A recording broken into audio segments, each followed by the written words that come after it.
Good afternoon, dear class 10 students. Dear students, in the last video, we have discussed about the objectives of the United Nations, and today we will continue in the same chapter and we will discuss about the some important organs of the United Nations. So, according to the given syllabus, you have to study the General Assembly, the Security Council, and the International Court of Justice. So let us start with the first point, the General Assembly. The General Assembly is main deliberating or deliberative organ. Deliberative means we can say main discussion organ where so many issues, matters and the would call the things are discussed. The work of the United Nations is determined by the will of the majority of the members as expressed in resolutions adopted by the Assembly. So the work of the United Nations depends on the majority of the members, and there are whatever points or matters has to be discussed. First, that has to go through with the we call the acceptance of the proper majority. That has to be accepted properly by the majority, and then only that particular point could be put forward in the assembly for the discussion. With the discussion of the assembly have no legally binding force for government, and to discuss the matters, international matters in the assembly, no government of the world is would call having any interference, or any government of the country has no interference for the would call the issues which are discussed in the assembly. They carry the weight of world opinion on the major international issues as well as the moral authorities of the world community. Now, composition. All members of the United Nations are members of General Assembly. So all members of the United Nations are the members of the General Assembly. Each state has 5 representatives, so each country sends 5 representatives or the delegates to represent to be the member of General Assembly.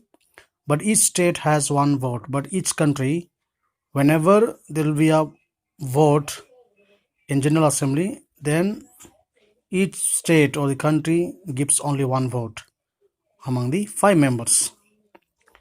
The regular session of the General Assembly begins each year on the third Tuesday in September and continues usually until the 3rd week of December. So this is the duration of the General Assembly session, or we call the meeting. At the start of each regular session, the Assembly elects a new president. So in each we call the session, the Assembly elects a new president, and that president's duty is to we call hold the meeting, or to under his guidance the meeting of the assembly is carried on, and 21 vice president and the chairman of the assemblies and also 6 main committees are appointed. To ensure equitable geographical representation, the presidency of the assembly rotates each year among the 5 groups of states. So these are the countries like Africa, Asia, Eastern Europe, Latin America, Caribbean and Western Europe and other states. Special sessions are convened by the Secretary General at the request of the Security Council. So whenever there is any important matter has to be discussed, then that particular important matter goes through by Security Council to the Secretary General, and Secretary General organizes that particular important meeting in the assembly. Discussion on the important matters are made by a 2/3 majority. These matters includes the election of the non-permanent members of the Security Council, admission of the new members, and the suspension or expulsion of the members. Budgetary issues and so on are discussed here in the session. Now, power and functions of the General Assembly. What power and functions General Assembly has? Under the Charter, the powers and functions of the General Assembly includes the following.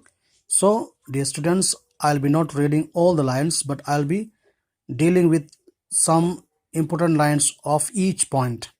So, in the first point we have here, you could see the functions of the General Assembly is to maintain of international peace and security. So, that is the responsibility, we can say, of General Assembly. So, its responsibility is to maintain international world peace and security. Number 2, to discuss any questions relating to the international peace and security. And this is also the point that General Assembly discussed about the question coming for or related to the peace and security of the world, or the question arising or related to the peace and security of the world. Number 3, here it is talking about to discuss and make recommendation. Recommendation means the proposals on any questions within the scope of charter or affecting the power and functions of the organ of the United Nations. Number 4, to promote international political, social and economic cooperation. So this also is the part of General Assembly's functions, that is to encourage international political better conditions, social and economic cooperations, and the economic cooperations support of each other. Number 5, to make recommendation for the peaceful settlement of the dispute and to make proposals for the peaceful settlement of the disputes. In Hindi we can say jagde, or the we call the problems, quarrels. Number 6, to receive and consider report from the Security Council and to receive and consider reports from the Security Council. That is the another point.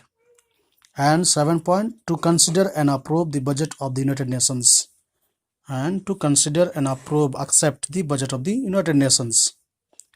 And also 8 number, to elect the non-permanent members of the Security Council. 9th, to appoint the Secretary General. So these are the points which I have underlined and shortly I have explained to you. So these underlined points only you just remember. Okay, if the questions coming in the exam to write about the function powers of the General Assembly, then these points you just keep in mind. At least 4 points you remember for writing the answer. Now let us directly go to the Security Council. The Security Council is executive body, or we would call the governing body of the United Nations. So this is the main body of the United Nations. It has the primary responsibilities for the maintenance of the international peace and security. So the Security Council also has the main responsibility to maintain international peace and security. Now let us talk about the composition. The council consists of 15 members. So this particular council also has the 15 members. It has 5 permanent members. So China, France, Russia, Britain and United States of America are the permanent members. That means these 5 countries will be never removed from the Security Council. They will be permanently remaining as the member of Security Council. But except these countries, other countries who are the member of United Nations, they could be considered as the non-permanent members of the Security Council.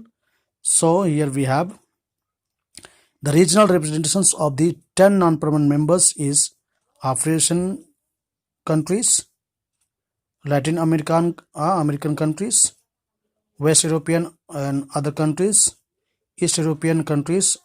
So you can see the numbers also is given that as are non-permanent members from African countries, 5 countries can become the non-permanent member of Security Council, and from Latin America two countries can become the non-permanent member of we call the Security Council. West European and other countries from these areas, two countries can become the member of Security Council as a non-permanent member, and from East European countries only one is there.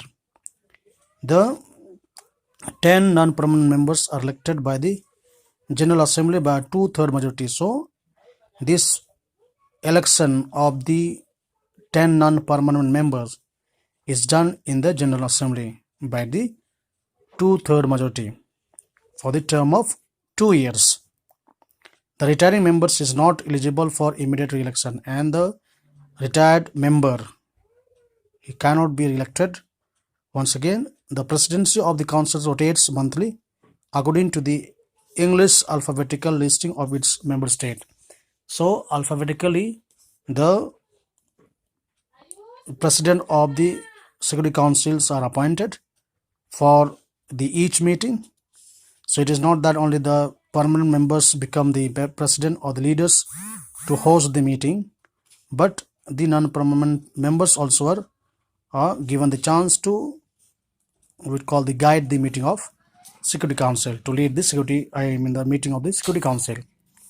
Now let us talk about the veto power. What is the meaning of veto power? Each member of the security council has one vote. That's true. Discussion on the procedural matters are made by a affirmative vote of the 9 members, including the concurring votes of all 5 permanent members. The negative vote of a permanent members is called a veto. So as we talked about the negative member, dear students, I am continuing the same topic in the next video. So you just look at the paragraph. So the negative vote of a permanent member is called a veto. So if any permanent member who gives a negative vote on any matters or any discussion, then that could be called as a veto power. The council is powerless to act if any of the 5 permanent members uses the veto power. However, absentees from voting does not amount to a negative vote or a veto. So let us talk about the functions and powers. The functions and power of the security councils are: first, to maintain international peace and security. That is the first point of the we call as a power of security council. Number 2, to investigate any dispute or situation which might lead to international friction. And this is the responsibility of the security councils to investigate the problem which may lead towards the international we call the problem. Okay, so friction means the tension, that particular problem which may have started in a within two countries or between two countries, and in future that may lead towards as an international tension. So this is the duty of the security council to investigate certain types of disputes which may be occurring in between two nations.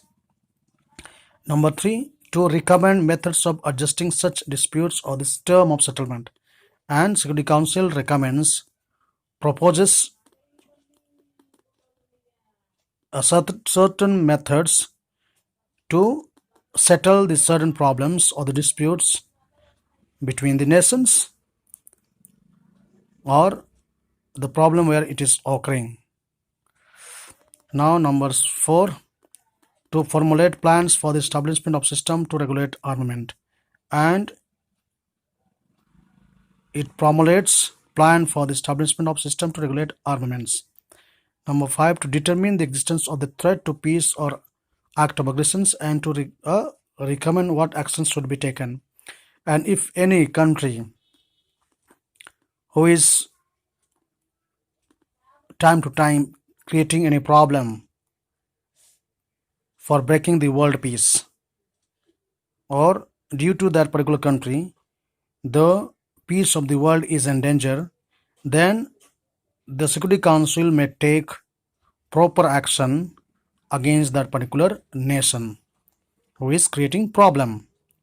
Number 6, to call on a member to apply economic sanction and other members not involving the issues of force to prevent or stop aggressions. And also Security Council can give a economic punishment to that particular nation which is creating problem in the world. Number 7, to take military actions against an aggressor, and to take military action against an we call the opponent or a country which is creating problem in the world. Number 8, to recommend the admission of new members, and Security Council recommends the admissions of new nations for the Security Council or for the Assembly. So dear students, today let us discuss up to this point, and then in the next video I'll be talking about the another point, that is International Court of Justice. Thank you.